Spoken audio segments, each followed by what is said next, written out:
తోమాల ఇలా భుజం మీదకి దిగితే ఆ కిరీటంలోకి ఒదిగిపోయినటువంటి లలాట భాగం, సంపంగా పువ్వు లాంటి చక్కటి కోటేరు లాంటి ముక్కు, సున్నా చుట్టినట్టున్నటువంటి చిన్న మూతి, ఓ అందమైన గడ్డం, ఆ గడ్డం మీద పెట్టుకున్న గంధపు మచ్చ, ముక్కుకి ఇక్కడి నుంచి పైకి తీర్చిదిద్దినటువంటి పచ్చ కర్పూరపు ఊర్ధ్వపుండ్రాలు, ఆ స్వామివారి చెవులకు పెట్టినటువంటి ఆ మొసళ్ళ వంటి ఆభరణాలు, వాటిని ఆ చెవులకి తరిగొండ వెంగమాంబ గారు వర్ణన చేస్తే మొసలి పిల్లల్ని పెట్టారు అంటారు. అలా ఆ కర్ణాభరణాలు, ఆ స్వామివారిని కిందకి చూస్తే చక్కటి భుజాలు, ఆ కుడి చేతిలో పట్టుకున్నటువంటి చక్రం, ఎడం చేతిలో పట్టుకున్నటువంటి శంఖం, విశాలమైన వక్షస్థలం, శ్రీదేవి భూదేవి వాళ్ళకి చుట్టినటువంటి తెల్లటి పుష్పమాలలు, ఆ కిందకొస్తే సన్నగా ఉన్నటువంటి నడుం, కొద్దిగా అమ్మవారిలా ఇలా నడుం కొద్దిగా వంగినటువంటి స్థితి, ఆ సన్నటి నడుం కిందకి చూస్తే బలిష్టమైనటువంటి తొడలు, ఒక చెయ్యి ఇలా పెట్టి అందరికీ అభయం ములిచ్చు చేయి కందువకు మంచి బంగారు చేయి, వజ్రవైఢూర్యాలతో మెరిసిపోతున్నటువంటి ఆ హస్తం, కట్టుకున్నటువంటి పెద్ద పట్టంచు పంచ, దాని మీద వ్రేలాడుతున్నటువంటి పుష్పహారాలు, పెద్ద పెద్ద వజ్రవైఢూర్య సహితమైనటువంటి హారాలు, అష్టలక్ష్ములతో పెట్టుకున్న పెద్ద వడ్డాణం, బలిష్టమైనటువంటి తొడలు, అందమైన పాదాల మీద పూజ చేయబడినటువంటి తులసి, మీరు వంగి ఆ పాదాలలో తలపెట్టి నమస్కారం చేసుకుంటుంటే ఆ సువాసనలు మీ ముక్కుల్లోకి గుబాళించిపోతే మీ రెండు చేతులతో స్వామివారి పంచెలోంచి మీరు ఆయన కాళ్ళు మెత్తగా ఒత్తితే స్వామి ఎంతో సంతోషించి, నాన్న నా కాళ్ళు పడుతున్నావా అని మీ చేతిలో ఒక లడ్డు పెడితే మీరు ఆ లడ్డు నోట్లో వేసుకుని మళ్ళీ తల ఇలా పైకెత్తి చూస్తే వక్షస్థలం దగ్గర నుంచి ఇలా గడ్డం వరకు కనపడుతుంటే మీరు పొంగిపోయి రాలేక వెనక్కి తిరిగి నడుస్తూ నమస్కారం చేసుకుంటూ బరువైన హృదయంతో బయటికి వచ్చి కుడిపక్క చూస్తే పెద్ద పెద్ద గంటలు కట్టి గంటలని ఘంటాపాణి అనే ఆయన మోగిస్తుంటే ఆ గడప దాటి మీరు బయటికి వస్తే ఇలా కుడిపక్కకి తల తిప్పి చూస్తే వైకుంఠ ద్వారము అని బోర్డు కనబడితే ఓహో ఇక్కడే కదా స్వామి నాభికమలంలోంచి బ్రహ్మగారు పుట్టినటువంటి క్షీరసాగర మధ్యంలో పడుకున్న మూర్తి, కొయ్య మీద చెక్కిన మూర్తి ఉంటే ఆ ఉత్తర ద్వారం వంక చూసి బంగారు బావి అని ఓ బోర్డుండి గాజు పలకతో దాంట్లోకి చూడ్డానికి వీలు లేకుండా ఓ అమరిక ఉంటే మెట్లెక్కి ఎడం పక్కకి తిరిగితే అక్కడ ఉన్నటువంటి వకుళమాతని చూసి ఈ తల్లే కదా యశోద, ఒక ఆవిడ రోజు గోడ కన్నంలోంచి వెంకటేశ్వర స్వామి వారికి తయారయ్యే పదార్థాల్ని నా కొడుక్కి వంటలు బాగా చేస్తున్నారా అని చూస్తుంటుంది. అమ్మ హృదయం అంటే ఇలా కదా ఉంటుంది. ఆ యశోద కదా ఈ వకుళమాతగా వచ్చిందని మీరు ఆ అమ్మకి నమస్కారం చేసి, అమ్మా ఎంత గొప్పదానివమ్మా, అఖిలాండ కోటి బ్రహ్మాండ నాయకుడు, ప్రతిరోజు రాత్రి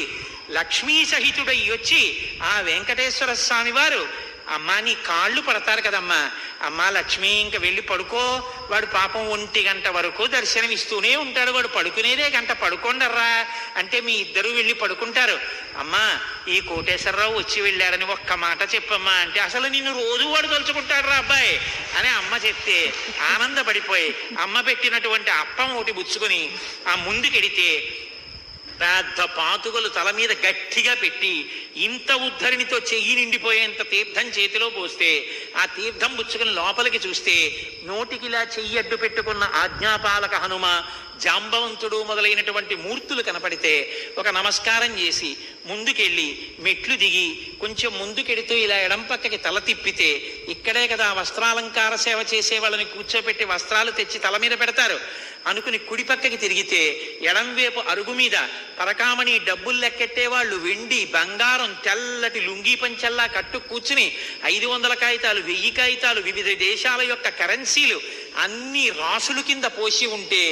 ఎన్ని ఇస్తావో ఎన్ని పుచ్చుకుంటావో తండ్రి, ఎంతమంది కోరికలు తీర్చావో, హుండీలో తెచ్చి వేశారని ఆశ్చర్యపోయి ముందుకెళ్ళి మెట్లెక్కి చూస్తే గంధం ఒలిచేటటువంటి మంటపంలో పెద్ద పెద్ద దొంగల మీద గంధం తీసేటటువంటి వారు అక్కడ నిలబడి ఓంగి గంధం తీస్తుంటే స్వామికి ఒంటి నిండా ఎన్ని పర్యాయాలు ఆ చందనాలంకారం చేస్తారో అనుకుని మీరు కొంచెం ముందుకొచ్చి మెట్లెక్కి ఇలా ఆనందనిలయ విమానంలోకి చూస్తే విమానంలో విమాన వెంకటేశ్వరుడు, ఆయనకి ఎడం చేతి పక్కన తోక ఇలా తలపై వరకు ఎత్తి ఉన్నటువంటి హనుమ, ఆయన కుడి చేతి పక్కనేమో ఆడుకుంటున్న బాలకృష్ణుడు, బాలకృష్ణుడి పక్కన రెక్కలు విప్పినటువంటి గరుత్మంతుడు బంగారు మూర్తులుగా మీకు దర్శనమైతే సంతోషించి నమస్కరించి కిందకి దిగి మీరు 4 అడుగులు ముందుకేసి పైకి అరుగు మెట్లెక్కితే ఎడంచేతి పక్కన యవ్వనంలో యువకుడుగా ఉన్నటువంటి రామానుజాచార్యుల వారి గుడి కనబడితే అక్కడ ఒక నమస్కారం పెట్టి 3 అడుగులు ముందుకేస్తే ఆరగించి కూర్చున్నాడు అల్లవాడే అని అన్నమాచార్య స్వామి కీర్తన చేసినటువంటి నరసింహస్వామి పెద్ద పెద్ద దంస్ట్రలతో మోకాళ్ళు ఇలా పైకెత్తి ఇలా 2 చేతులు పెట్టి కూర్చుంటే ఈ పైన ఉపరితలాలు, గోళ్ళు, వేళ్ళు, ఆ ముఖం అందం, ఆ ఊర్ధ్వపుండ్రాలు, కట్టుకున్న పంచ, ఆయన్ని చూసి ఒక నమస్కారం చేసి ఆయనకి ప్రదక్షిణ పురస్సరంగా కిందకి దిగుతూ ఉంటే మెట్లు కుడి చేతి పక్కన ఇచ్చట కూర్చుండరాదు అని అక్కడ ఉన్నటువంటి ఓ పళ్ళెం, అక్కడ స్వామివారికి అలంకారం చేసే ఊర్ధ్వపుండ్రాల కర్పూరం ఇక్కడే కదా అరగదీస్తారనుకుంటే అక్కడి నుంచి కిందకి దిగుతూ ఎదురుగుండా చూస్తే ఒక ఫ్రిడ్జ్ లాంటి బాగా అద్దం పెట్టేసి ఉన్న చోట వెండి ట్రేలు పెట్టి దాని మీద స్వామివారికి అలంకారం చేసేటటువంటి పుష్పమాలలు వాడిపోకుండా, అలాగని మంచు తగిలి చెదిరిపోకుండా ఉంచవలసినటువంటి సమశీతల స్థితిలో ఉన్నటువంటి ఆ ఉన్నటువంటి గది, అందులో పెట్టబడిన పుష్పమాలలు, అక్కడక్కడ అంటుకున్నటువంటి మంచు బిందువులు, దిగి కొంచెం ముందుకెడితే స్వామివారి హుండి, దానికి నామాలు, దానికి ఇలా చిరిగినట్టుగా ఉన్నటువంటి ఆ విశేషం, అక్కడ మీరు చెయ్యి పెట్టి